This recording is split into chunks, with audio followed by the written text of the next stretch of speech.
सुप्रभात बच्चों, आज हम अपनी हिंदी पाठ्य पुस्तक में जयशंकर प्रसाद प्रकरण का अध्ययन करेंगे। जयशंकर प्रसाद जी छायावादी कवि थे। इनका जन्म 1889 ईस्वी में और मृत्यु 1937 ईस्वी में हुई थी। छायावादी कवि जयशंकर प्रसाद का जन्म काशी नगरी में सन 1889 में हुआ था। इनके पिता बाबू देवी प्रसाद विद्या अनुरागी थे, जिन्हें लोग सुंगनी साहू कह करके बुलाते थे। प्रसाद जी की प्रारंभिक शिक्षा का प्रबंध पहले घर पर ही हुआ। बाद में इन्होंने कॉलेज में अध्ययन हेतु भेजा गया।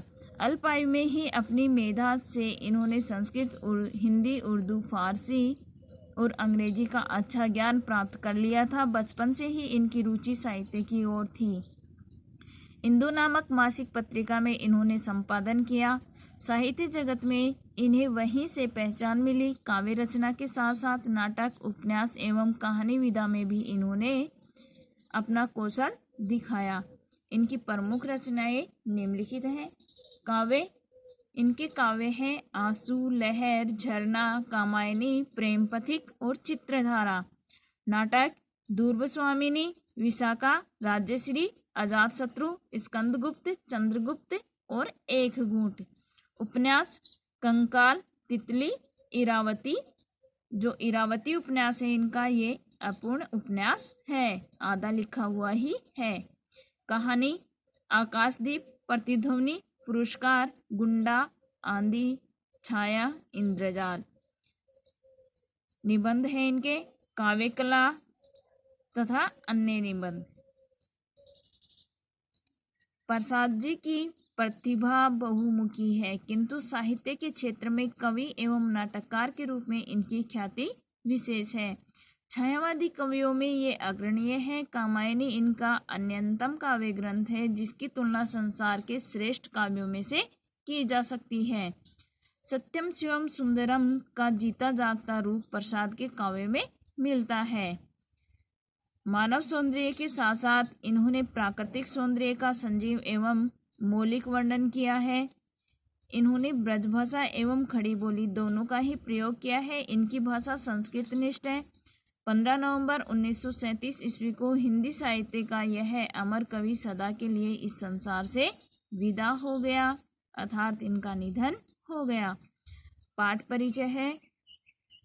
जयशंकर प्रसाद जी की प्रभु कविता के स्पुष्ट कविताओं के संग्रह कानन कुसुम से ली गई है। कि जो प्रभु कविता है वह कानन कुसुम कविता संग्रह से ली गई है।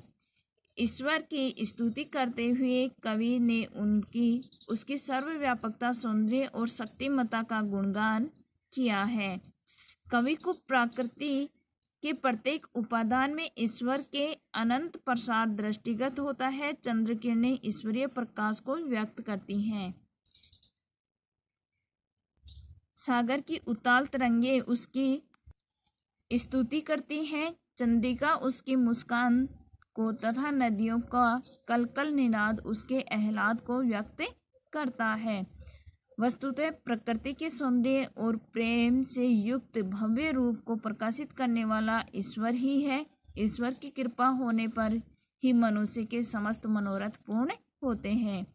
खड़ी बोली हिंदी में रचित यह कविता प्रसाद जी की भाव अभिव्यक्ति का सुंदर उदाहरण है। तत्समयी और गंभीर भाषा ने कविता को अद्भुत अभिव्यंजना सौष्ठव से युक्त कर दिया है। लयात्मकता, सरसता और मौलिकता की दृष्टि से भी यह कविता उत्तम कोटि की है। इस कविता में कवि ने प्रकृति में ईश्वर की अभिव्यंजना के दर्शन करने और उसकी सर्वव्यापकता, सौंदर्य और सर्वशक्ति संपन्नता की प्रशंसा करते हुए ईश्वर की स्तुति अर्थात प्रार्थना की है। कवि को प्रकृति की प्रत्येक रचना में ईश्वर के अनंत प्रसाद दृष्टिगोचर होता है।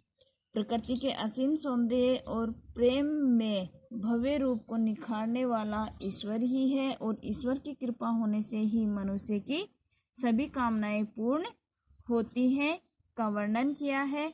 इसका अध्ययन हम आगे की कक्षा में करेंगे। धन्यवाद।